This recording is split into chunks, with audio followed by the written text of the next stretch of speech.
All right, so moving on to video number two.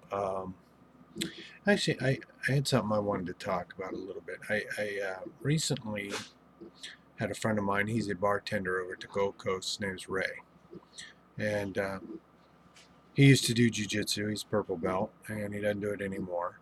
But he asked me who I would bet on. He showed me a sheet. He likes to go over and parlay his bets, and I don't bet on fights. I don't bet on football games, so I didn't exactly know how it worked. He explained it, and he said, "Who would you pick?" It was UFC 246, McGregor versus Cowboy Cerrone, and he said, "Who would you pick on this card if you were going to pick anybody?" I told him I don't bet on people, and I said, "But if I was going to pick someone for this card, it would be Roxanne Modafferi over Macy Barber, because several reasons. Number one, Macy Barber's 21. I feel like she's really full of herself and she doesn't have a lot of experience. To me, that's kind of a big deal. Secondly, she's a brawler. I don't see a lot of technical prowess with her, and I see a lot of ground game from Roxanne Modafferi, and I think she could capitalize on that and win the fight. So if I was to bet it, I would take the strong grappler against the inexperienced fighter. Modafferi's got a lot of fights. She is good on the ground, and I thought that could be a big point. But my number one thing that I thought was important in this fight, thing about whether or not I would actually put my money on it, was the odds. The odds were insane.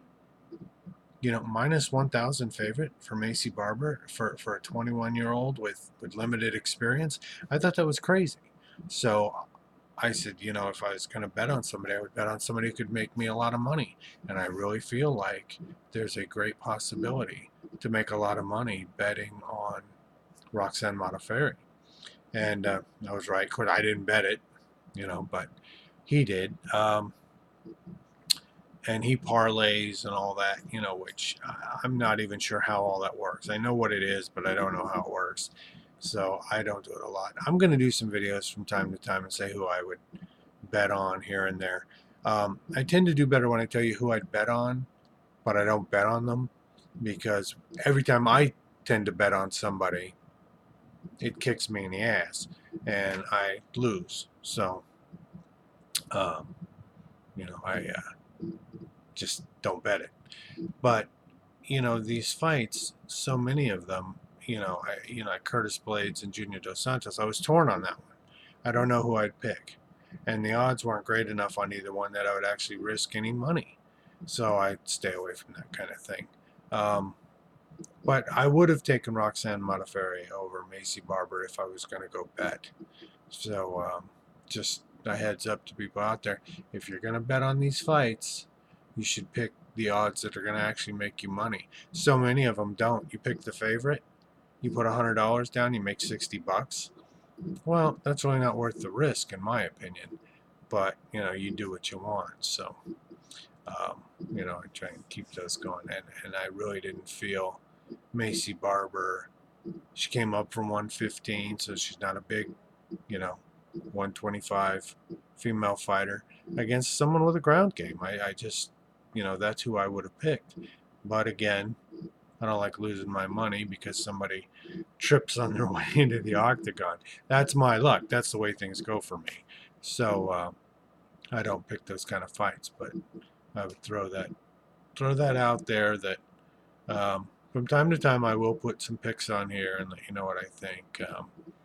You know, I don't fall for the hype of the game. I also want to talk on some of these videos about USADA and the doping, and because I'm big against it. I'm against doping.